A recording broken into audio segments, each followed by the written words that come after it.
Now question 30 का A part देखिए। A die with number 1 to 6 is biased such that, एक die जो है उसको बाइस्ड किया गया है। डाई जो है वो दो तरह की होती है, एक होती है अनबाइस्ड जो हमारी रेगुलर डाई होती है, यानी कि वहां पर हर नंबर को जो आने की प्रोबेबिलिटी है वो सेम रहती है, हर इवेंट जो होता है वो इक्वली लाइकली होता है, उसको हम कहते हैं अनबाइस्ड। बाइस्ड यानी कि वहां कुछ तरह की छेड़छाड़ की गई है, जैसे यहां पर जो 2 नंबर है उसको आने की जो प्रोबेबिलिटी है वो 3/10 है, and the probability of other numbers is equal, यानी केवल 2 को आने की जो प्रोबेबिलिटी है वो 3/10 है और बाकी सब की जो प्रोबेबिलिटी है वो इक्वल है।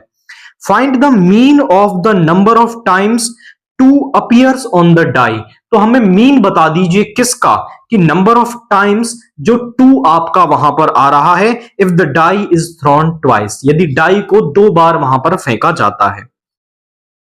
तो यहां पे हमें रैंडम वेरिएबल दे रखा है दैट इज 2। तो करते हैं किस तरह से करेंगे क्वेश्चन को, हम इवेंट्स मान लेते हैं। Let E denotes the event of getting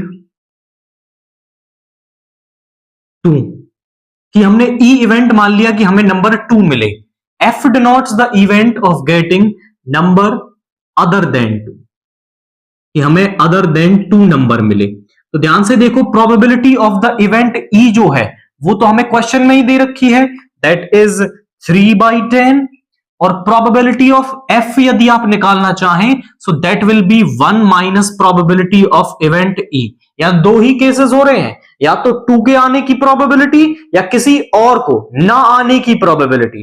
यदि 2 नहीं आएगा तो कोई और नंबर आएगा, और यदि कोई और नंबर आता है तो उन सब की जो प्रोबेबिलिटी है वो बराबर है, यानी कि 1 माइनस 3/10, सो एलसीएम लेकर के that will be equal to 7/10। ये प्रोबेबिलिटी मुझे यहां पर मिल गई।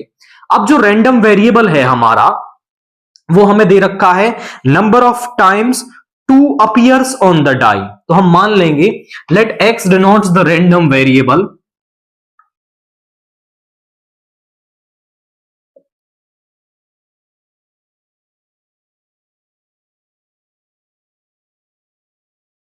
x denotes the random variable for number of times 2 appears. Clearly x can take values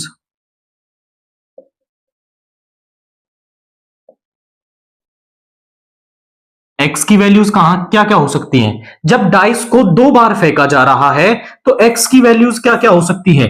हो सकता है x की वैल्यू 0 आए, मतलब एक भी बार 2 ना आए, हो सकता है एक बार 2 आए, या हो सकता है 2 बार 2 आए आपका। आई रिपीट माई वर्ड्स, कि जब डाइस को 2 बार फेंका जा रहा है तो हो सकता है कि एक भी बार आपका 2 ना आए, एक बार आए, या फिर 2 बार आए। तो इन सब की प्रोबेबिलिटी मैं यहां पर निकाल देता हूं। सबसे पहले हम निकाल देते हैं P X is equal to 0, यानी P X is equal to 0 का मतलब है कि एक भी बार आपका 2 ना आए, यानी कि अदर नंबर दोनों टॉसेस पर क्या आए आपका अदर नंबर आए। इसको हम लिख सकते हैं पी एफ इनटू में पी एफ, और जो पी एफ है हमारा that is equal to 7/10 into 7/10, so that is equal to 49/100। Now इसके बाद मैं निकालू P X is equal to 1, तो अब देखिए P X is equal to 1 कैसे आ सकता है। हो सकता है कि पहली बार आपको फर्स्ट टॉस पे क्या मिले 2 मिले, दूसरे पर ना मिले, या ऐसा भी हो सकता है कि पहले पर ना मिले दूसरे पर मिले। जब आपका 1 एक बार आपका क्या है जो 2 है वो आ रहा है, तो इस तरह से हो सकता है कि पहले पर मिले दूसरे पर ना मिले, और पहले पर ना मिले दूसरे पर मिले। तो इसको हम किस तरह से लिख सकते हैं, इसको लिख सकते हैं पी ई एफ, और की जगह प्लस का सिंबल पी एफ ई। इसको आगे लिखा जा सकता है P E into P F plus P F into P E. Now जो पीई है उसकी प्रोबेबिलिटी क्या है मेरे पास, दैट इज 3/10, पीएफ है 7/10। आगे आ जाएगा 7/10 इंटू 3/10। एलसीएम तो दोनों का 100 आ गया, यहां पे आया 21 plus 21, so that will be equal to 42/100। Now मैं निकाल देता हूं P X is equal to 2, probability of getting both the twos, यानी कि हमारा पहली बार भी क्या आए 2 आए और दूसरी बार भी क्या आए 2 आए, तो ये हो जाएगा हमारा पीई इनटू में पीई, यानी कि आप इसे लिखोगे so that will be equal to 3/10 into 3/10, यानी कि 9/100। अब यहां पर प्रोबेबिलिटीज तो हमें मिल गई, आप चाहें तो यहां पर इसका प्रोबेबिलिटी डिस्ट्रीब्यूशन बना सकते हैं। यहां पर हम लिखेंगे क्या xi, यहां पर लिखेंगे pxi। जो x है वो क्या है 0, 1 और 2।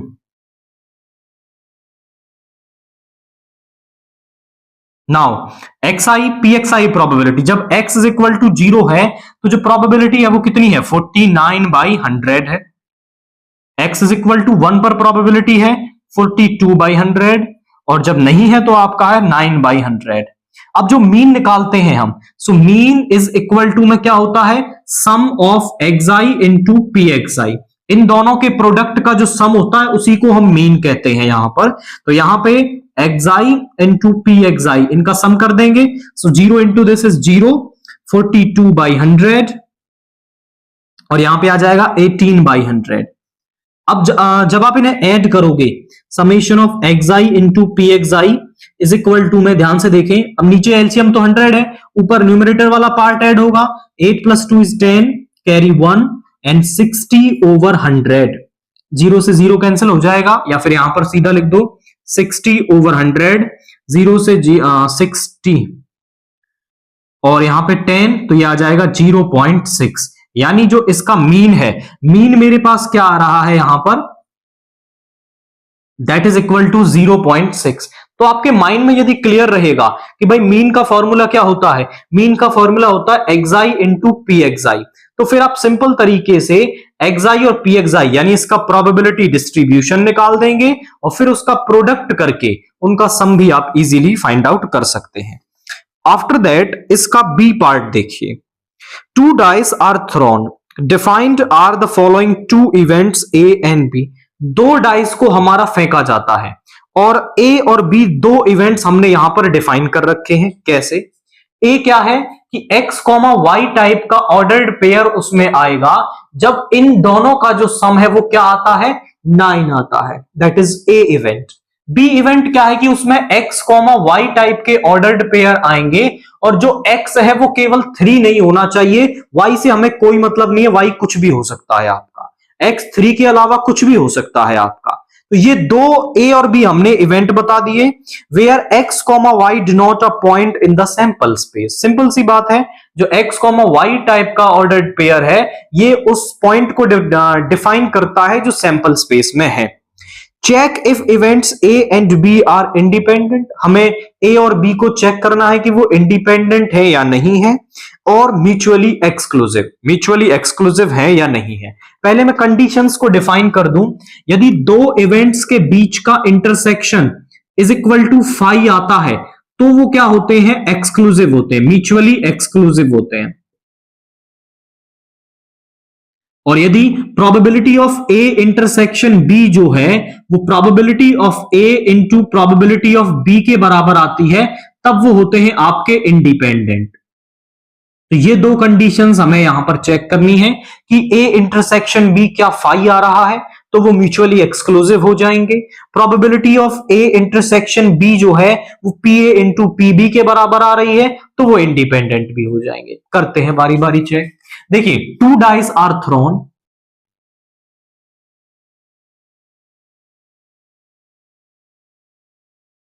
Late S denotes the sample space.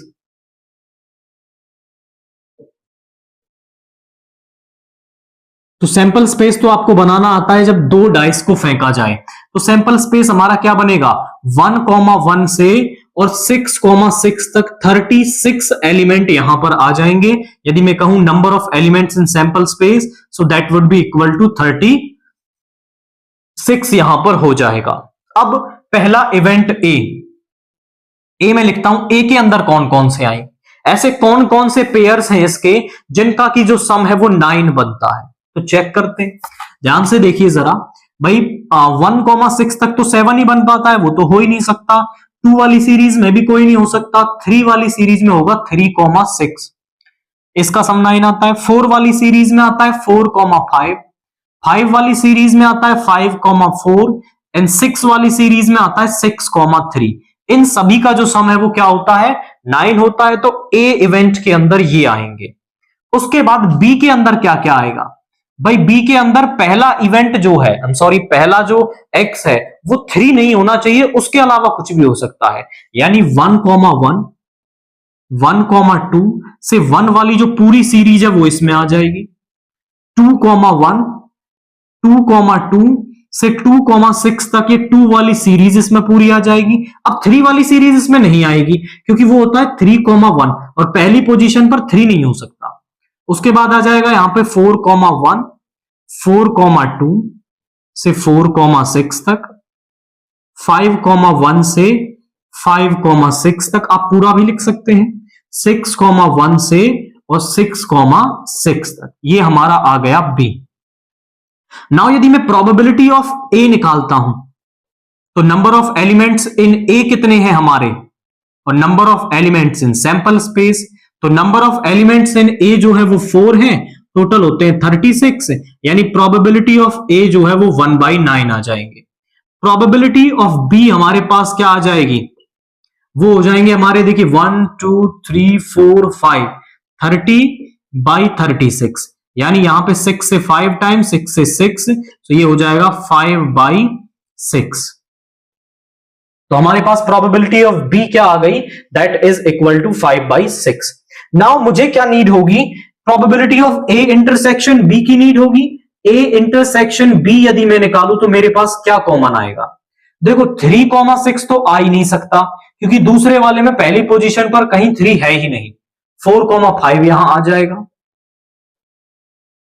5,4 यहां आ जाएगा और 6,3 भी यहां पर आ जाएगा। तो ये हमारा आ गया।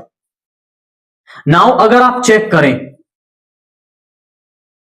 तो भाई जो A intersection, probability of A intersection B यदि मैं निकालूं तो वो होती है number of elements in A intersection B upon N S, यानी कि 3/36।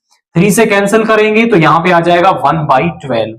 अब आप ध्यान से देखो तो probability of A intersection B जो है वो मेरे पास आ गई यहां पे, और यदि मैं निकालूं P A into P B, इसकी वैल्यू क्या आएगी, पी ए है मेरा 1/9, पी बी है मेरा 5/6, यानी 5/54, और ये बराबर नहीं है किसके, P of A intersection B के। यदि probability of A intersection B P A into P B के बराबर आ जाता तो ये इंडिपेंडेंट होता, बट जो probability of A intersection B है वो P A into P B के बराबर नहीं आ रही है, so not independent. A and B are not independent, यानी वो इंडिपेंडेंट आपके नहीं है। उसके बाद हम बात करें तो ए इंटरसेक्शन बी के अंदर भी हमें 3 ऑर्डर्ड पेयर्स, 3 सैंपल पॉइंट्स मिल रहे हैं, so not equal to 5, so A and B are not mutually exclusive. A and B जो है वो क्या है हमारे, म्यूचुअली एक्सक्लूसिव नहीं है। A and B are not mutually exclusive. Mind में कंडीशन रखें कि ए इंटरसेक्शन बी को चेक करना है और P of A intersection B को P A into P B के बराबर चेक करना है। यदि होते हैं बराबर तो इंडिपेंडेंट होंगे, अदरवाइज नहीं है। इस तरह से आप इस क्वेश्चन को यहां पर सॉल्व कर सकते हैं। नाउ क्वेश्चन 31 देखिए, find integration of 1/x root x plus a upon x minus a dx। तो इंटीग्रेशन से क्वेश्चन है और क्या हमें दे रखा है, let i is equal to में 1/x root of x plus a upon x minus a। अब आप यहां ध्यान से देखें तो सबसे पहले हम ट्राई करते हैं कि डायरेक्ट उसका इंटीग्रेशन हो जाए। तो डायरेक्ट इसका इंटीग्रेशन तो पॉसिबल नहीं है, यानी अंदर वाली टर्म्स को हमें सॉल्व करना पड़ेगा, सिंप्लीफिकेशन उसका करना पड़ेगा। आप यहां ध्यान से देखें तो कुछ सब्स्टिट्यूशन भी यहां पर नहीं हो सकता है जिससे ये क्वेश्चन सॉल्व हो जाए।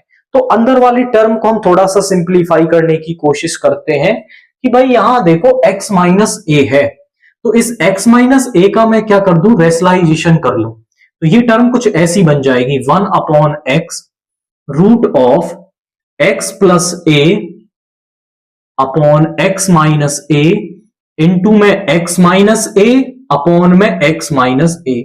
ऊपर तो बन जाएगा, आई एम सॉरी रेशनलाइजेशन कर रहे हैं तो यहां पे प्लस आएगा, नीचे वाली टर्म का कर रहे हैं तो सिंबल चेंज करते हैं, उसी से मल्टीप्लाई उसी से डिवाइड।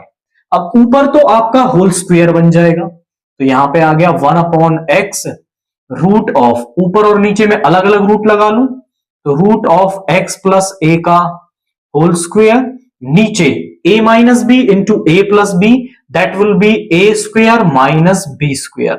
स्क्वायर से रूट कैंसिल हो गया, यहां पे आ गया आपका क्या 1 upon X X plus A upon में root of X square minus A square dx। Now इस टर्म को मैं एक बार इसके और एक बार इसके डिवाइड में लिखूंगा और ये 1 अपॉन एक्स जो है वो दोनों के साथ मल्टीप्लाई होगा, तो यहां पे आ जाएगा 1 upon X into x upon में root X square minus A square, plus में यहां पे है 1 अपॉन एक्स ए अपॉन में root X square minus A square dx। इस तरह से ये टर्म यहां पर बन गई। आई रिपीट माई वर्ड्स कि एक बार इसको इसके अपॉन में, एक बार इसको इसके अपॉन में लिखा और 1 बाई एक्स दोनों के साथ मल्टीप्लाई हो गया।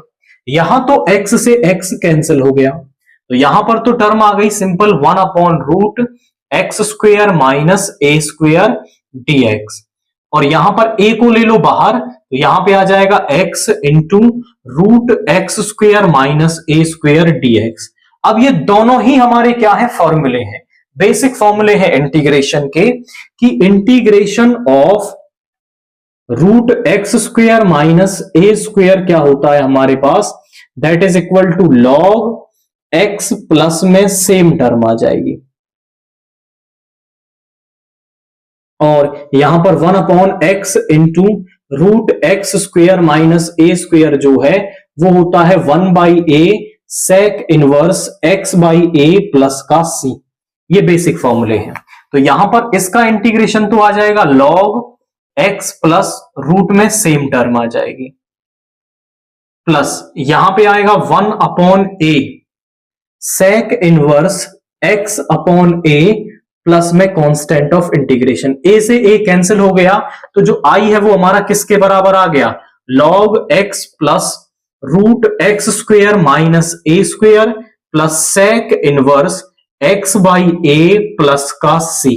ये हमारे पास क्या है, यहां पर आई की वैल्यू आ गई। तो हमने इंटीग्रेशन को यहां पर सॉल्व कर लिया, सिंपली अंदर जो पार्ट दे रखा था उसका रेशनलाइजेशन किया है और हमारी टर्म यहां पर सॉल्व हो गई है। After that section D 5 marks के क्वेश्चंस में क्वेश्चन 32 हमसे क्या कह रहा है, using integration find the area of the reason bounded by the line y is equal to 5x plus 2, x axis and the ordinates x is equal to में -2 and x is equal to में 2। इनके बीच में, इन lines के बीच में कौन सा area हमारा बनेगा वो हमें यहां पर फाइंड आउट करना है, तो करते हैं। तो गिवन लाइन क्या है हमारे पास, the given lines are,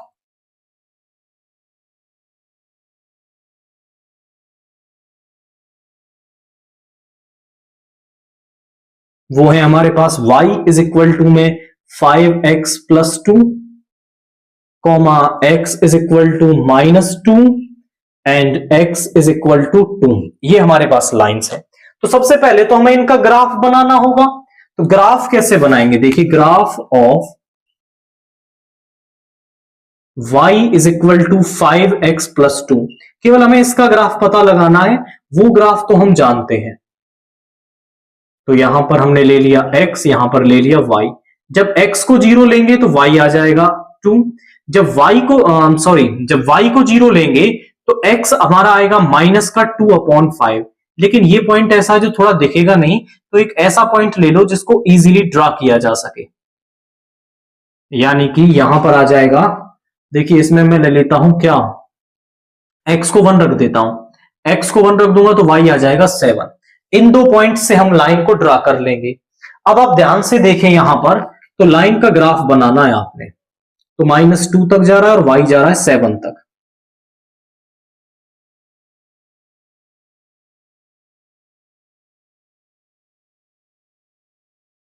one, two, three, 4, 5, 6, 7, 1, 2, 3, 4, 5, 6, 7।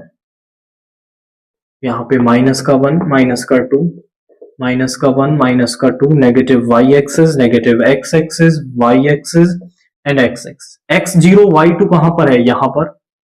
x1 y7 कहां पर है, आपका सम यहां पर। इन दोनों से लाइन पास हो रही है, दैट इज इक्वल टू में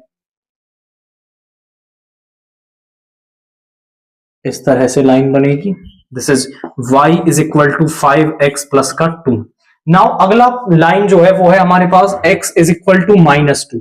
तो x इज इक्वल टू -2 एक लाइन होगी जो पैरेलल टू y एक्सिस होगी। ये है हमारी line x is equal to -2 और x इज इक्वल टू 2 एक लाइन होगी parallel to y axis passing through x is equal to 2। Now अब ध्यान से देखें कौन सा फिजिबल रीजन बन रहा, सॉरी कौन सा एरिया बन रहा है इन तीनों लाइंस और एक्स एक्सिस के बीच में। देखिए इन तीनों लाइंस और एक्स एक्सिस के बीच में ये वाला एरिया, ये और यहां से ये वाला एरिया बन रहा है। तो ये एरिया हमें निकालना है, सिंपल। अब आप ध्यान से देखें तो भाई ये वाला पॉइंट जरा हमें पता लगाना पड़ेगा कि यहां से यहां तक जो ग्राफ है उसका बिहेवियर अलग है। तो ये वाला पॉइंट यानी देखो यहां y0 होगा, y0 है जब x की वैल्यू कितनी आ रही है -2/5, यानी ये जो पॉइंट है ना वो होगा x इज इक्वल टू -2/5।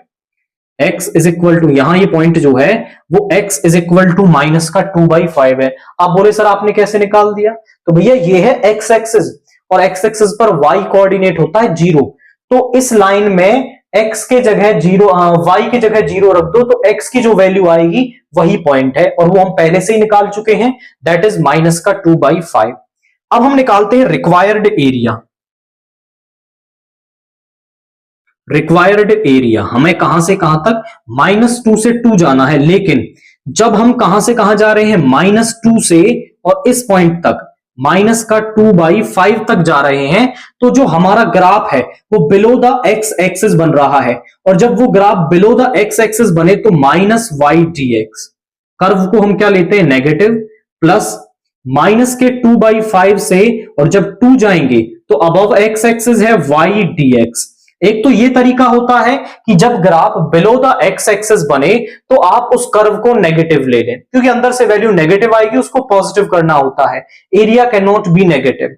या फिर दूसरा तरीका कई बुक्स में ऐसा भी बताया जाता है, ये दूसरा मेथड है कि हम क्या करते हैं, लेते तो y ही है, -2 से -2/5 y dx और इसका ले लेते हैं मॉड्यूलस।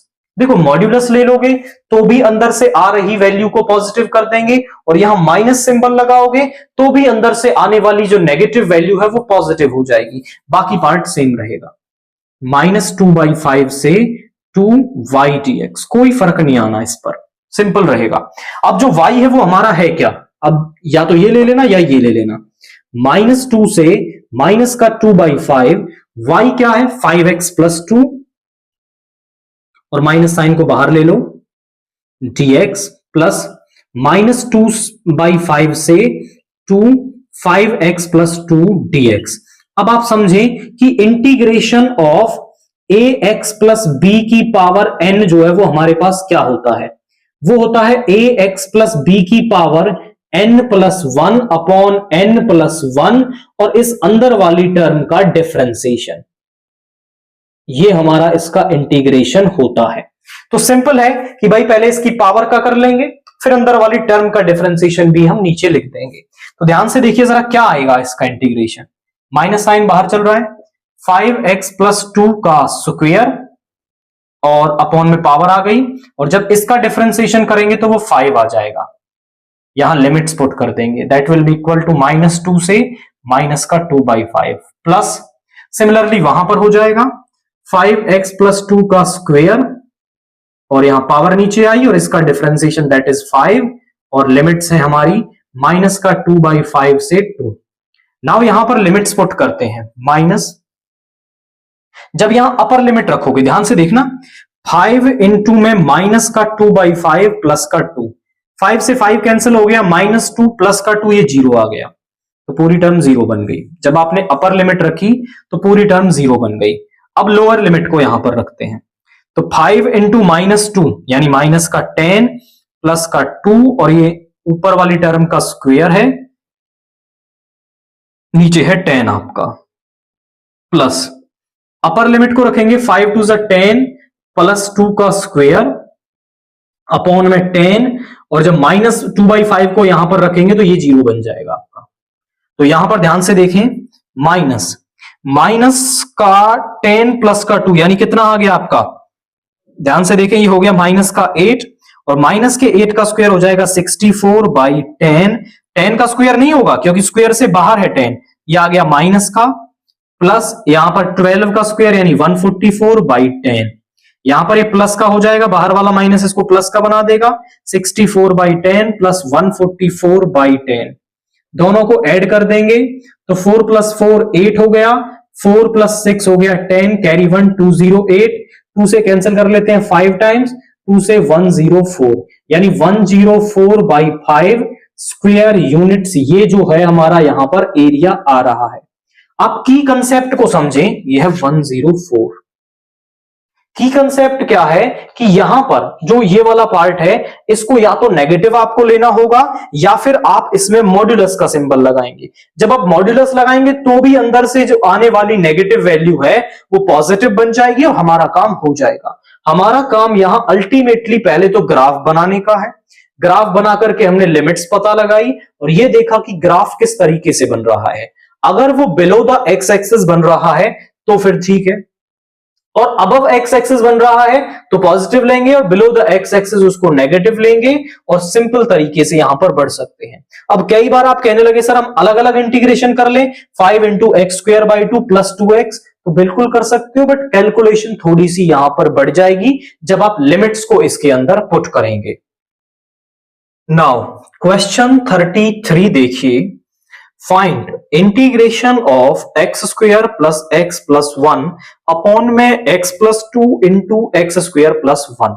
अगर हम इस क्वेश्चन को ध्यान से देखें तो ऊपर जो डिग्री है वो 2 है और नीचे मल्टीप्लाई करेंगे तो डिग्री 3 बन जाएगी, यानी ये एक प्रॉपर फ्रैक्शन है आपका। और ये पार्शियल फ्रैक्शन का क्वेश्चन है।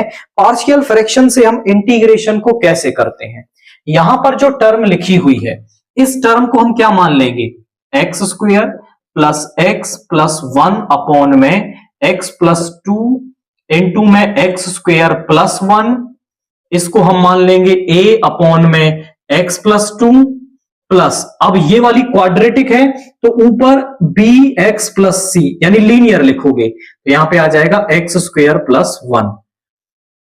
नेक्स्ट स्टेप में हम क्या करेंगे, इनका एलसीएम लेंगे। ये बात ध्यान रखेंगे जब यहां लीनियर टर्म है तो ऊपर केवल कांस्टेंट और नीचे क्वाड्रेटिक है तो ऊपर आपको लीनियर लेना होगा, और अगर कहीं ऐसा केस बन जाए कि नीचे क्यूबिक है तो फिर ऊपर आपको क्वाड्रेटिक लेना पड़ेगा, बी एक्स स्क्वायर प्लस सी एक्स प्लस डी करके। अब यहां पे ले लो इनका एलसीएम, सो इनका एलसीएम आ जाएगा एक्स प्लस 2 इंटू में एक्स स्क्वायर प्लस 1। जब एक्स प्लस 2 से करेंगे तो एक्स स्क्वायर प्लस 1 इसकी मल्टीप्लाई में आ जाएगा, ए इंटू में एक्स स्क्वायर प्लस 1 प्लस में यहां पे बी एक्स प्लस सी, इससे डिवाइड करेंगे तो बी एक्स प्लस सी के मल्टीप्लाई में आ जाएगा एक्स प्लस 2। ये तरीका है आपका टर्म को ब्रेक करने का ऐसी फॉर्म में जहां पर उसका इंटीग्रेशन किया जा सकता है। और यहां पर है आपका x square plus x plus 1 upon में एक्स प्लस 2 इंटू में एक्स स्क्वायर प्लस 1। इस टर्म से ये टर्म कैंसिल हो गई, क्यों, ये भी पूरे के डिवाइड में है और ये भी पूरे के डिवाइड में है। यहां पर आ गया x square plus x plus 1 is equal to a into में x square plus 1 plus b x plus c into में एक्स प्लस 2। जब होती है यहां पर लीनियर टर्म्स तो लीनियर टर्म्स को जीरो के बराबर रखते हैं, x की वैल्यू आती है उसको पुट करते हैं और इन कांस्टेंट ए बी सी जो है उनकी वैल्यू हमें मिल जाती है। तो एक बार एक कांस्टेंट की वैल्यू तो हम पुट करके यहां पे निकाल पाएंगे। भाई x प्लस टू को जीरो किस पर होगा, x is equal to minus two पर, तो यहां पुट कर देंगे x इज इक्वल टू में माइनस टू। तो यहां पे देखिए जरा माइनस टू का square, minus two plus one is equal to में a इंटू में माइनस टू का स्क्वायर प्लस वन, और जब यहां माइनस टू रखोगे तो ये पूरी टर्म जीरो बन जाएगी। तो यहां पे आ गया कितना, माइनस टू का square four plus one minus two, और यहां पे आ जाएगा a इंटू में माइनस टू का स्क्वायर फोर प्लस वन, तो यहां पे आ गया five minus two is three upon five, तो a की वैल्यू हमारे पास आ गई थ्री अपॉन फाइव। अब आप बोले सर एक तो हमें मिल गई पुट करने से, अब तो हम कुछ भी पुट नहीं कर पाएंगे, तो फिर क्या करेंगे, इन टर्म्स को आपस में अंदर मल्टीप्लाई कर लो और फिर हम एक्स स्क्वायर, एक्स और कांस्टेंट टर्म का जो कोफिशिएंट है उसे कंपेयर करके वैल्यूज निकालेंगे। तो यहां पे आ जाएगा X square plus x plus one is equal to में ए एक्स स्क्वायर प्लस का ए प्लस का बी एक्स स्क्वायर प्लस का टू बी एक्स प्लस का सी एक्स प्लस का टू सी। अब यहां पे इन्हें एक साथ कर लो, एक्स स्क्वायर वाले में से दोनों में से एक्स स्क्वायर कॉमन ले लो, ए प्लस बी, और यहां एक्स वालों में से एक्स कॉमन ले लो, तो यहां पे आ जाएगा क्या आपका टू बी प्लस का सी, और यहां पर है ए प्लस का टू सी, और यहां पर है x square plus one. Comparing the coefficient of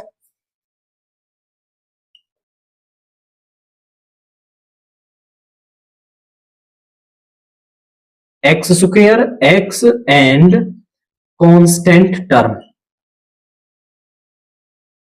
constant term x square x and constant term के कोफिशिएंट को कंपेयर करते हैं। तो एक्स स्क्वायर का कोफिशिएंट है a प्लस बी और उधर है वन, a की वैल्यू हमने अभी निकाली दैट इज 3/5, इधर ले जाओ, b is equal to 1 minus 3/5, LCM लेंगे सो 5 माइनस 3/5 यानी कि 2/5। अब c की वैल्यू कहां से मिल सकती है, यहां से 2b plus c is equal to में यहां x का कोफिशिएंट है 1, इसको इधर ले आइए, 1 माइनस 2b, b यानी कि 2/5, तो यहां पे आ जाएगा 5 माइनस 4 यानी कि 1/5। तो जो c की वैल्यू है वो मेरे पास आ गई 1/5। तो a b c तीनों कांस्टेंट्स की वैल्यू मैंने निकाल दी, वो मैं पुट करूंगा यहां पर। तो यहां पर इस टर्म को x square plus one upon में एक्स प्लस टू इंटू में एक्स स्क्वायर प्लस वन, इसको लिखा जा सकता है, a की वैल्यू क्या आई है दैट इज 3/5, और यहां पे है x प्लस टू, और यहां पर ध्यान से देखें bx प्लस सी, तो मैं इस b की वैल्यू क्या है मेरे पास दैट इज इक्वल टू में 2/5, x प्लस सी की वैल्यू क्या है 1/5 अपॉन में एक्स स्क्वायर प्लस वन, ऐसा लिखा जा सकता है। तो इसको नाम दो वन, इस वाली टर्म की इसकी जगह पे मैं ये टर्म यहां फर्स्ट में पुट कर दूंगा, तो पुटिंग इन फर्स्ट,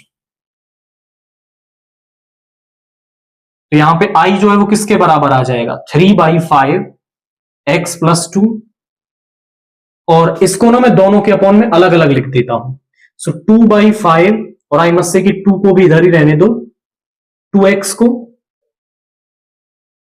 अपॉन में x square plus one dx, और यहां पे 1/5 x square plus one dx, ये आ गया आपका इंटीग्रेशन की फॉर्म में।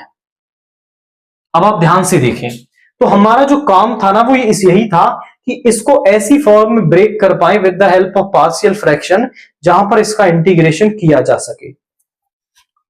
यहां तो है ये लीनियर टर्म, तो ये 3/5 तो बाहर आ जाएगा, और लीनियर टर्म का होता है log x plus to, x plus two का डिफरेंशिएशन 1 आएगा, उसे बेसिक से ना देखें, 1/5 इस टर्म का डिफरेंशिएशन ऊपर बन रहा है, तो ये नीचे वाली टर्म आ जाएगी log में, log x square plus 1 plus 1/5, और इसका 1/1 प्लस एक्स स्क्वायर का इंटीग्रेशन होता है tan इनवर्स x प्लस का c, that is our i, और हम यहां पर अब फॉर्मूले भी बताएंगे कि किस तरह से हमने किया है।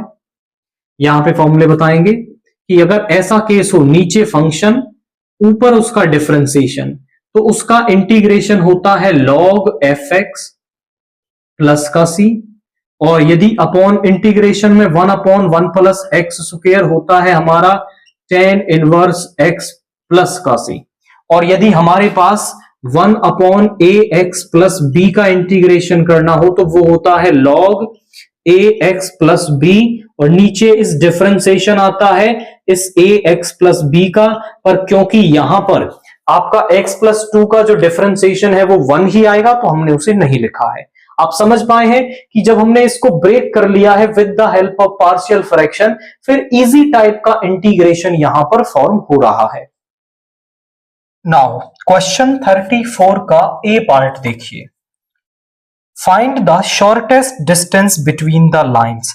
हमें इन लाइंस के बीच में क्या है, शॉर्टेस्ट डिस्टेंस निकालनी है। आप यहां समझें कि लाइंस के बीच में जब भी आपको शॉर्टेस्ट डिस्टेंस निकालनी हो तो वेक्टर फॉर्म वाला मेथड इस्तेमाल करें। क्या होता है हमारे पास कि r vector is equal to a1 vector plus lambda b1 vector, r vector is equal to a2 vector plus mu b2 vector.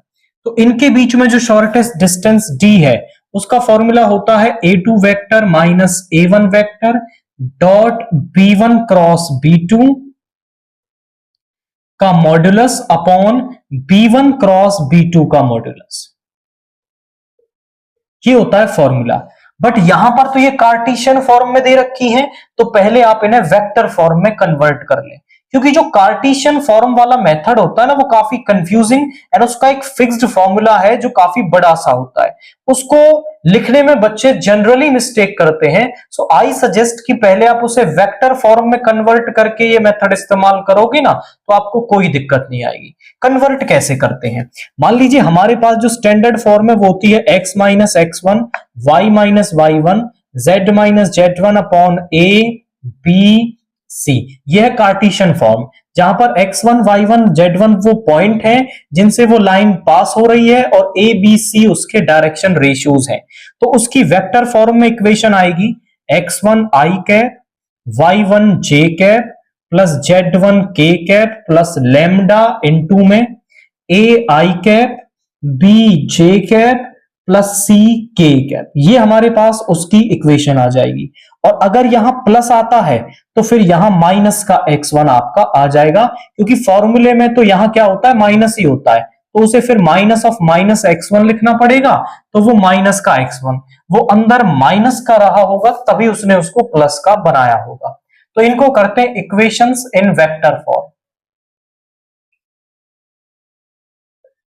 तो ध्यान से देखिए जरा, पहली क्या बन जाएगी, r vector is equal to, यहां प्लस का है यानी माइनस आई कैप, यहां पर माइनस है तो प्लस का j कैप, यहां पर भी माइनस है तो प्लस का 9k cap plus lambda into में 2i प्लस का j माइनस का 3k कैप। ये आ गई पहली equation.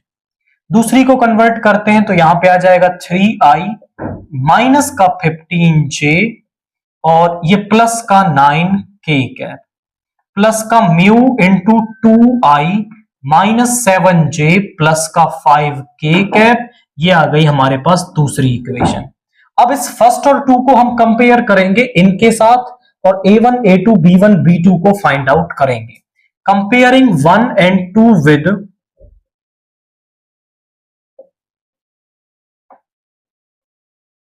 r vector is equal to a1 vector plus lambda b1 vector and r vector is equal to में a2 vector plus mu b2 vector respectively. Respectively का मतलब है पहले वाली को फर्स्ट से, दूसरे वाली को सेकंड से।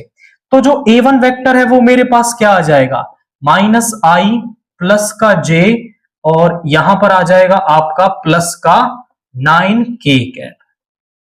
b1 वेक्टर जो है वो आ जाएगा 2i प्लस j माइनस का 3। a2 वेक्टर मेरे पास आ जाएगा दैट इज 3i माइनस का 15j और प्लस का 9k। और b2 वेक्टर मेरे पास आ जाएगा 2i माइनस 7j प्लस का 5k। नाउ हमें चाहिए होगा a2 vector minus a1 vector. तो ध्यान से देखें, 3 माइनस ऑफ माइनस, ये 4i कैप हो जाएगा, माइनस 15 माइनस 1 माइनस का 16j, 9 minus 9 is 0k cap. इसके बाद आ जाएगा b1 क्रॉस b2 निकालना पड़ेगा हमें। b1 क्रॉस b2 निकालेंगे तो i j k। अब यहां पर b1 के i j और k के coefficients that are 2 1 minus 3, b2 के i j और k के coefficients 2 minus 7 5। Expanding along row 1,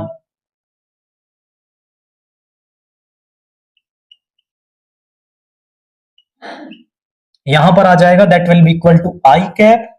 इस रो इस कॉलम को छोड़ेंगे 5 माइनस और ये 21 आ जाएगा, माइनस j। इस रो इस कॉलम को छोड़ेंगे 5 टू 10 माइनस फॉर्मूले से, और ये माइनस का 6 तो ये प्लस का 6 हो जाएगा, प्लस का k कैप। इस रो इस कॉलम को छोड़ेंगे माइनस का 14 माइनस का 2, तो यहां पे देखिए कितना आ गया, माइनस का 16 i कैप, और ये भी माइनस का 16 j कैप, माइनस का 16 k कैप। बहुत बढ़िया। यहां पर b1 क्रॉस b2 का जो b1 क्रॉस b2 है वो minus 16i minus 16j minus 16k हमारे पास यहां पर आ रहा है। मुझे इसका मॉड्यूलस भी चाहिए होगा, तो मैं इसका मॉड्यूलस भी यहां पर फाइंड आउट पहले ही कर लेता हूं। यह आ जाएगा 16 का स्क्वायर, सॉरी माइनस 16 का स्क्वायर, माइनस 16 का स्क्वायर, माइनस 16 का स्क्वायर।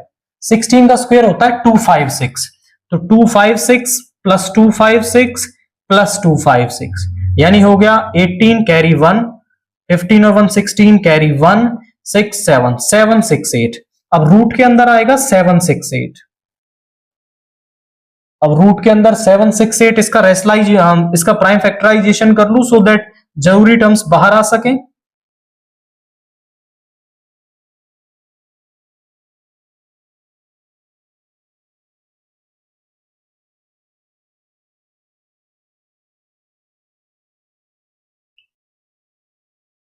तो क्या आ गया, एक पेयर, दो पेयर, तीन पेयर, चार पेयर, यानी ये 1 2 3 4 5 6 7 8, 2 की पावर 8 इनटू में 3। अब 2 की पावर 8 है, यानी चार पेयर्स यहां पर 2 के बन रहे हैं, तो 4 2 बाहर आ जाएंगे, 2 की पावर 4 रूट 3, यानी 2 की पावर 4 कितना हो गया हमारा, that will be equal to 2 की पावर 4 हो जाएगा 16 रूट 3। ये तो हमारा आ गया b1 क्रॉस b2 का मॉड्यूलस। अब हम कहें shortest distance between the lines is given by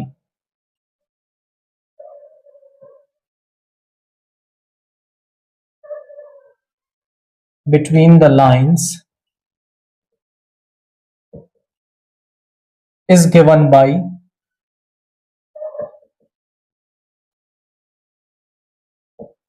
वो हमारे पास होती है d इज इक्वल टू में a2 vector minus a1 vector dot b1 cross b2 का मोड अपॉन में b1 क्रॉस b2 का मॉड्यूलस। ये हमारे पास डिस्टेंस का फॉर्मूला होगा, सारी ही वैल्यूज हमारे पास हैं, तो अब हम यहां पर उन्हें पुट कर देते हैं।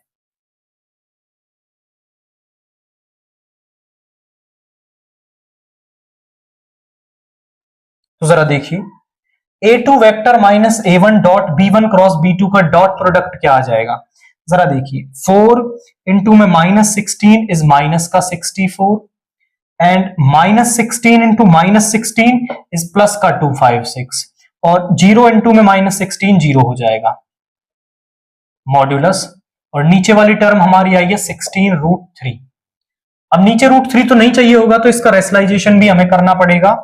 256 यानी 6 माइनस 4 इज 2, और यहां पे आ गया आपका कितना 15 माइनस 6 इज 9 192 अपॉन 16 रूट 3।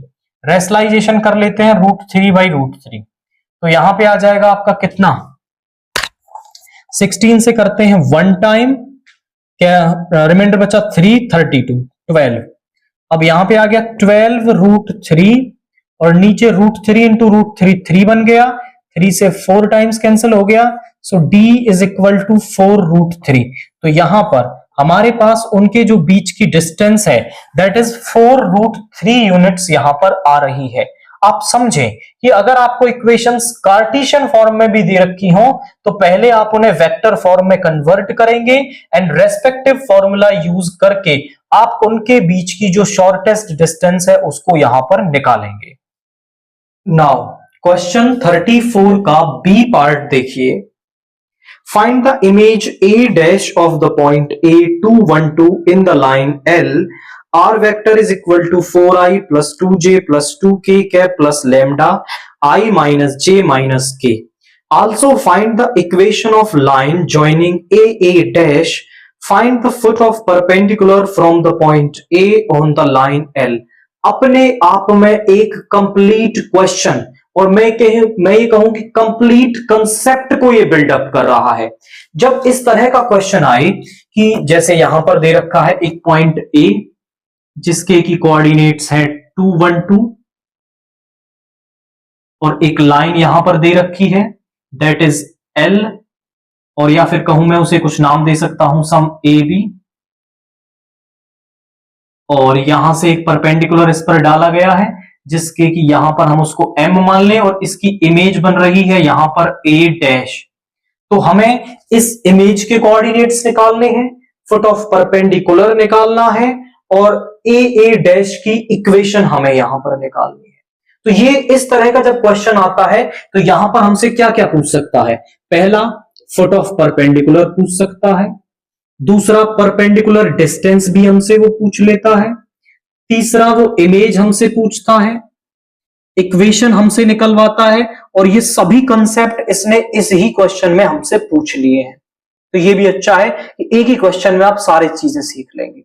दूसरा जो इक्वेशन दी हुई होती है यहां वेक्टर फॉर्म में दे रखी है, जनरली हमें वो कार्टेशियन फॉर्म में देता है। तो दोनों के लिए थोड़ा थोड़ा सा बता देता हूं कि हम कंसेप्ट क्या करते हैं। भाई पहले हम उस लाइन पर किसी एक पॉइंट के कोऑर्डिनेट्स निकालते हैं, फिर हम कहते हैं कि वो इस m पॉइंट के कोऑर्डिनेट है। कैसे, इसको लैम्डा के बराबर रखेंगे तो a lambda plus x1, b lambda plus y1, c lambda plus z1, ये इस लाइन पर किसी एक पॉइंट के कोऑर्डिनेट है। और यहां तो लैम्डा के बराबर रख के निकालते हैं, और वेक्टर फॉर्म में दे रखी हो तो कैसे निकालते हैं, 4i plus 2j plus 2k, lambda को अंदर मल्टीप्लाई कर दो, lambda i minus lambda j minus lambda k। अब यहां से i वालों में से i कॉमन ले लो, 4 plus lambda i cap, 2 minus lambda j cap, 2 minus lambda k cap. अब ये जो i, j और k के कोफिशिएंट्स हैं ये इस लाइन L पर किसी एक पॉइंट के कोऑर्डिनेट्स हैं। जैसे ये आए हैं ऐसे ही यहां पर आ जाते हैं। अगर कार्टेशियन में आ रही है तो लैम्डा के बराबर लेकर के करें, वेक्टर में आ रही है तो इस तरह से कहें, हम कहेंगे 4 plus lambda 2 minus lambda 2 minus lambda be the coordinates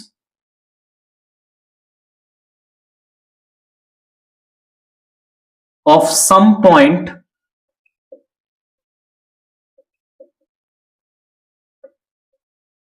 on line L। L line पर क्या है, सम आपके ये किसी पॉइंट के कोऑर्डिनेट है। अब क्योंकि जो ये पॉइंट M है जिसको कि हम फुट ऑफ परपेंडिकुलर कहते हैं ये भी इस लाइन AB पर है, तो हम मान लेते हैं कि for some value of lambda ये जो कोऑर्डिनेट्स हैं वो इस M पॉइंट के हैं। तो हम कहेंगे for some value of lambda, let for some value of lambda these are the coordinates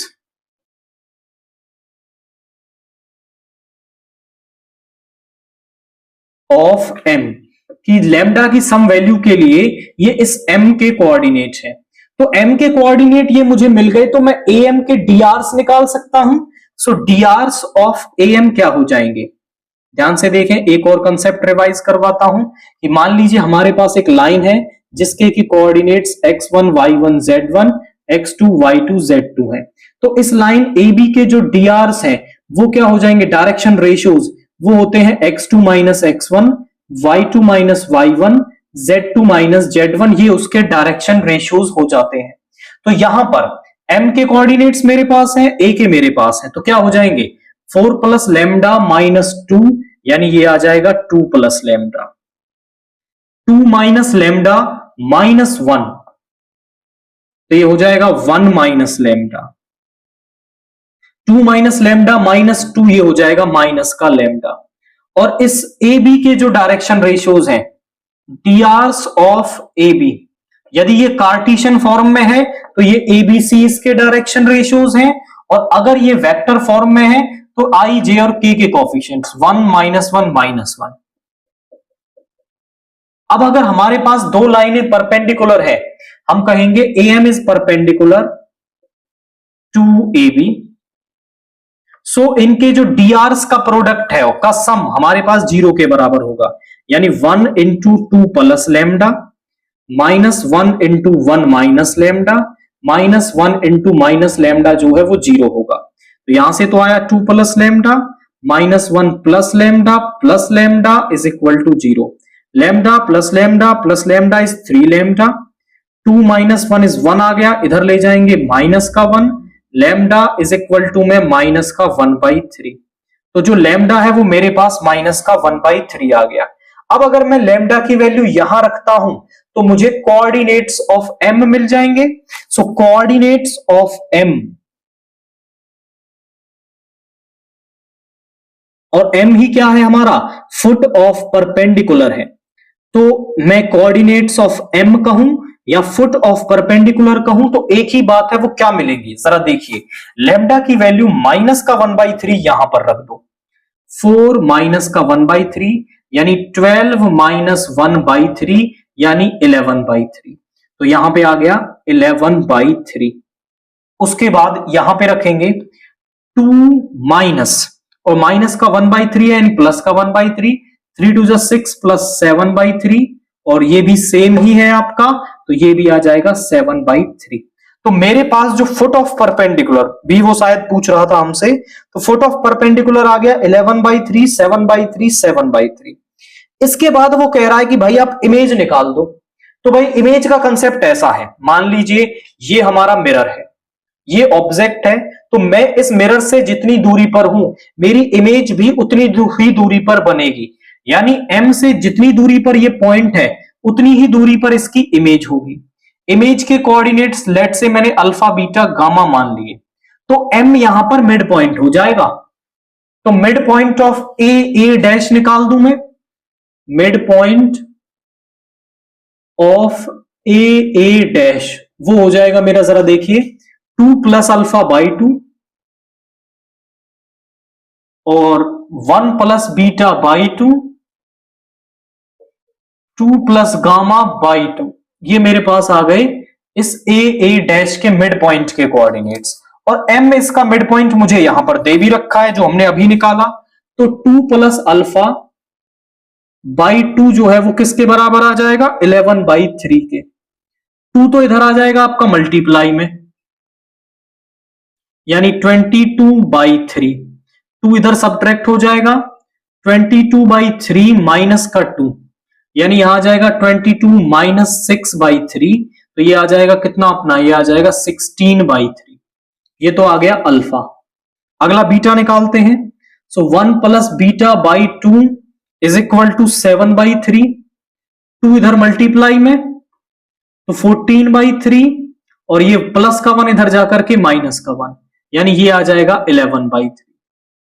gamma निकालते हैं, 2 plus gamma by 2 is equal to में हमारे पास क्या आ जाएगा 7/3, 2 इधर जाकर के मल्टीप्लाई में और 2 इधर सब्ट्रैक्ट में आ गया, तो ये आ जाएगा 14 माइनस 6/3 यानी कि 8/3। तो अल्फा बीटा गामा, यानी अल्फा बीटा गामा क्या माना था हमने, इमेज के कोऑर्डिनेट्स माने थे, तो इमेज भी मुझे यहां पर मिल गई।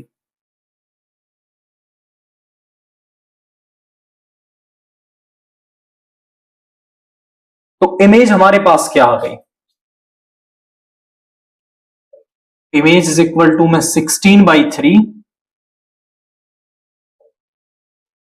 11/3, 8/3। और वो हमसे क्या पूछ रहा है, और वो कह रहा है कि find the foot of perpendicular, ये हमने निकाल दिया। इमेज निकालनी है, वो हमने निकाल दी। Also find the equation of line joining a a dash. तो दो पॉइंट्स को ज्वाइन करने वाली लाइन की जो इक्वेशन है वो हमारे पास क्या होती है, वो हमारे पास होती है x minus x1 y minus y1 upon z minus z1 upon x2 minus x1 y2 minus y1 z2 minus z1, जहां पर x1 y1 z1 और x2 y2 z2 वो पॉइंट है जिनसे वो लाइन पास होती है। तो इमेज मेरे पास है 16/3, 11/3, 8/3। ए डैश से ज्वाइन करने वाली लाइन की इक्वेशन निकालनी है। Equation of line joining A dash is given by, कहां रखने से मिलेगी, यहां रखने से मिलेगी। रखते हैं x minus 2 y minus 1 z minus 2 और नीचे आएंगे डायरेक्शन रेशियोज, यानी 16/3 में से 2 सब्ट्रैक्ट कर दो। तो 16/3 में से 2 सब्ट्रैक्ट कर दो, 3 2 6/3 यानी 10/3। 11/3 में से 1 सब्ट्रैक्ट कर दो यानी 8/3 और 8/3 में से 2 सब्ट्रैक्ट कर दो, तो यहां से पे आ जाएगा 2/3। ये मेरे पास आ गया। अब क्योंकि ये जो नीचे लिखे हुए हैं वो है हमारे डायरेक्शन रेशियोज, और डायरेक्शन रेशियोज में से कुछ भी कॉमन ले सकते हैं। तो भाई यहां से कॉमन आ जाएगा, एक तो जरा देखो ऊपर से तो 2 आ रहा है और नीचे से 3 आ रहा है, यानी x माइनस 2 अपॉन में यहां पे बचेगा 5, y माइनस 1 अपॉन में यहां बचेगा 4 एंड z माइनस 2 अपॉन यहां बचेगा 1। ये हमारे पास क्या है, इक्वेशन ऑफ लाइन यहां पर आ गई है। और इसके बाद उसने पूछ रखा था इमेज, वो हमने बता दी। फुट ऑफ परपेंडिकुलर हमने बता दिया।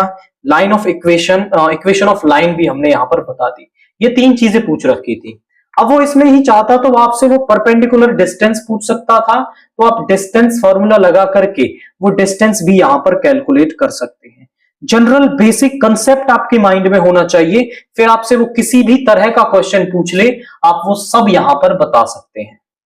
या फिर इसका एक और आंसर आपको देखने को मिल सकता है, अनदर आंसर, किस तरीके से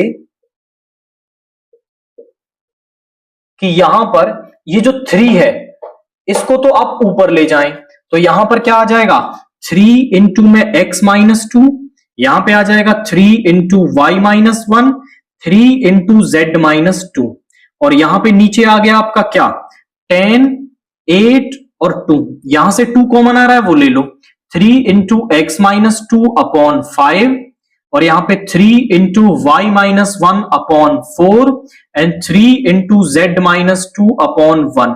ये भी इसका एक आंसर हो सकता है। तो आपकी मर्जी है, आप चाहो तो 2/3 कॉमन ले लो सभी में से, तो ये आंसर आ जाएगा, और भाई 3 को ऊपर ले जाना चाहते हो तब यहां से कॉमन ले लो तो ये आंसर आ जाएगा। दोनों ही आंसर एक्सेप्टेबल एंड राइट है for this question. Now question 35 का ए पार्ट देखिए। गिवन ए एंड बी, हमें ए और बी 3x3 की 2 मैट्रिक्स दे रखी हैं। फाइंड ए बी, तो मुझे पहले ए और बी का प्रोडक्ट निकालना है। Hence solve the system of linear equations, और फिर मुझे इस सिस्टम ऑफ लीनियर इक्वेशंस को सॉल्व करना है। जब भी वो ऐसी प्रोडक्ट वाली कंडीशन देता है तो उसमें कहीं ना कहीं आपका इनवर्स छिपा होता है, जिसकी हमें नीड पड़ती है सिस्टम ऑफ इक्वेशंस को सॉल्व करने में। तो पहले मैं ए बी का प्रोडक्ट यहां पर निकाल देता हूं, वो है -4 4 4 -7 1 3 5 -3 -1 इनटू में बी करेंगे, यानी कि 1 -1 1 1 -2 2 2 1 3।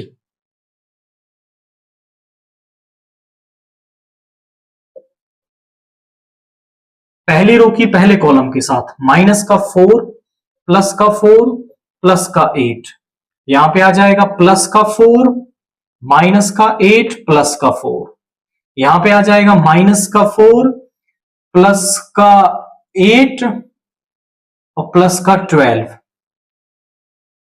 यहां पे आया माइनस का 4 प्लस का 8 प्लस का 12, यहां पर आ गया। ओके, यहां पे आ गया आपका, there is some mistake, minus का 4 एंड यहां पे 4 2 सा 8 आ गया एंड 4 3 सा 12। आई थिंक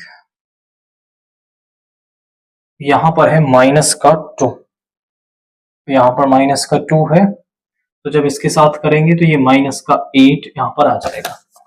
इसके बाद यहां पे सेकंड रो की फर्स्ट कॉलम के साथ -7 प्लस का 1 और यहां पे आ जाएगा 6, इसके साथ करेंगे प्लस का 7 और यहां माइनस का 2 और प्लस का 3, यहां पे आ जाएगा आपका क्या, माइनस का 7 माइनस का 2 प्लस का 9, यहां पर इसके साथ करेंगे 5 माइनस का 3 माइनस का 2 -5 प्लस का 6 और यहां माइनस का 1, 5 प्लस का 6 माइनस का 3। अब यहां ध्यान से देखो तो यहां पे हमारे पास क्या आ रहा है, जब हम इसको सॉल्व कर लेते हैं तो यहां पे 8 4 12 माइनस 4 इज 8, 8 माइनस 8 इज 0 और 12 माइनस 12 इज 0। यहां पर है 6 7 माइनस 7 इज 0, 7 3 10 माइनस 2 इज 8 और 9 माइनस 9 इज 0। यहां पे 5 माइनस 5 इज 0 और यहां पे आ जाएगा 6 minus 6 is 0 and 11 minus 3 is 8, ये मेरे पास यहां पे आ गया। अब सभी में से 8 कॉमन ले लूं तो यहां पे मेरे पास आ जाएगा 1 0 0 0 1 0 0 0 1, यानी कि ये आइडेंटिटी मैट्रिक्स 8i, यानी जो ए बी का प्रोडक्ट है वो मेरे पास 8i यहां पर बन गया। जनरली ये आइडेंटिटी के बराबर बनता है क्योंकि हम जानते हैं कि A B is equal to B A is equal to, यदि आई आता है तो ए और बी एक दूसरे के क्या होते हैं, इनवर्स होते हैं। लेकिन यहां पर कुछ अलग बना है, that is A B is equal to में 8i हमारा यहां पर बन गया है। तो यहां से भी हम इनवर्स निकाल लेंगे, बट पहले हम ये चेक कर लेते हैं कि हमें ए का इनवर्स चाहिए होगा या बी का इनवर्स चाहिए होगा। तो सबसे पहले तो हम सिस्टम ऑफ इक्वेशंस को लिखेंगे। Above system of equations can be written as, generally पहले हम उसको कैसे लिखते थे, हम उसको लिखते थे a x is equal to b की फॉर्म में। अब क्योंकि यहां पर ए और बी पहले से हमें दे रखे हैं तो ए और बी का इस्तेमाल नहीं करेंगे। ये कौन सी मैट्रिक्स बनेगी, ये बी बनेगी, तो b x is equal to c हम नाम देंगे। मैंने यहां पर बी इसलिए लिया है क्योंकि जब हम यहां मैट्रिक्स बनाएंगे बी यानी 1 -1 1 1 -2 -2 2 1 3, ध्यान से देखो सेम मैट्रिक्स बन रही है, तो इसीलिए मैंने इसे नाम बी दिया है यहां पर क्योंकि ये सेम है। एक्स हमारे पास होती है उन वेरिएबल्स की मैट्रिक्स जो हमें फाइंड आउट करने हैं और सी हमारे पास होती है कॉलम मैट्रिक्स इन कांस्टेंट्स के लिए। नाउ सबसे पहले हम डिटर्मिनेंट ऑफ बी निकालेंगे यहां पर, so that will be equal to 1, इस रो इस कॉलम को छोड़ेंगे, -6 माइनस फॉर्मूले से ये प्लस का 2 हो गया, माइनस माइनस प्लस हो जाएगा, इस रो इस कॉलम को छोड़ेंगे 3 माइनस फॉर्मूले से और माइनस का 4 ये प्लस का 4 हो जाएगा, इस रो इस कॉलम को छोड़ेंगे 1 माइनस फॉर्मूले से, ये माइनस का 4 प्लस का 4 आ गया। यहां पे आया हमारा क्या, माइनस का 4, यहां पे आया प्लस का 7, यहां प्लस का 5, 7 plus 5 12 minus 4 is 8 which is not equal to 0। यानी जब डिटर्मिनेंट ऑफ ए जो है वो नॉट इक्वल टू 0 आए या बी नॉट इक्वल टू 0 तो हम कहेंगे अब system of linear equations is consistent है and have a unique solution.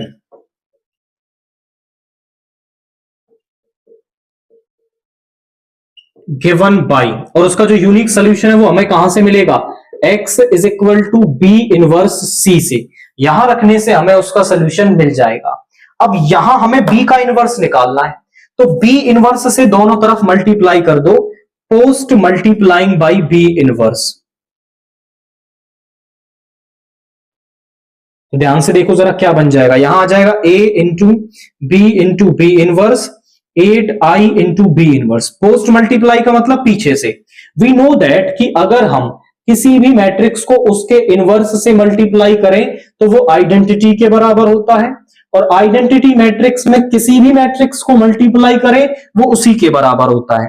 तो b इंटू बी इनवर्स हमारे पास आ जाएगा i, यहां हो जाएगा 8 इंटू में B inverse, i into A हो जाएगा, 8 को इस तरफ ले आइए, b inverse is equal to 1/8 of a। तो हमने पता लगा लिया कि जो b इनवर्स है वो 1/8 ऑफ a है। अगर ये सीधा i के बराबर आ जाता तो b इनवर्स a के बराबर होता, लेकिन यहां पर 8 है तो 1/8 से यहां पर डिवाइड हो गया है। तो यहां इस b इनवर्स के जगह पे मैं क्या लिख सकता हूं, 1/8 ऑफ a इंटू में c।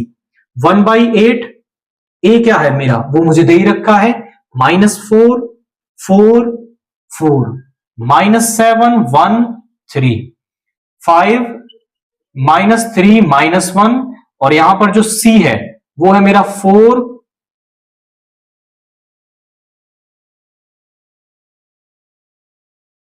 मल्टीप्लाई कर लेते हैं। यहां पर 1/8 तो बाहर है, पहली रो की पहले column, -4 into -4 is -16, 4 into 9 is 36 and plus का 4, -7 28 माइनस का, प्लस का 9 प्लस का 3, 5 4 20 -27 माइनस का 1 इज इक्वल टू में 1/8, यहां पे आ जाएगा 36 प्लस 4 इज 40, एंड 40 में से 16 को सब्ट्रैक्ट करेंगे तो 10 - 6 इज 4, 3 - 1 इज 2, यानी माइनस का 24।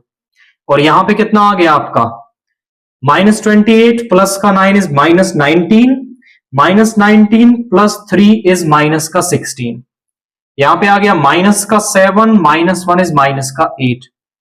8 को अंदर ले जाएंगे डिवाइड में तो क्या हो जाएगा, यहां पे आएगा आपका माइनस का 3, यहां माइनस का 2, और आई एम सॉरी यहां तो प्लस का आएगा, यहां तो प्लस का आएगा, ये माइनस का आएगा, माइनस का 1। x जो है वो हमारा किसके बराबर है, that is equal to XYZ, और यहां पे आया है आपका 3 -2 -1। दो मैट्रिक्स इक्वल कब होती हैं, जब उनके कॉरस्पॉन्डिंग एलिमेंट्स बराबर हों, यानी x3 y -2 z -1। तो x3 y -2 z -1 हमारे पास यहां पर आ रहा है, और XYZ की ही वैल्यू उसने हमसे यहां पर पूछ रखी थी।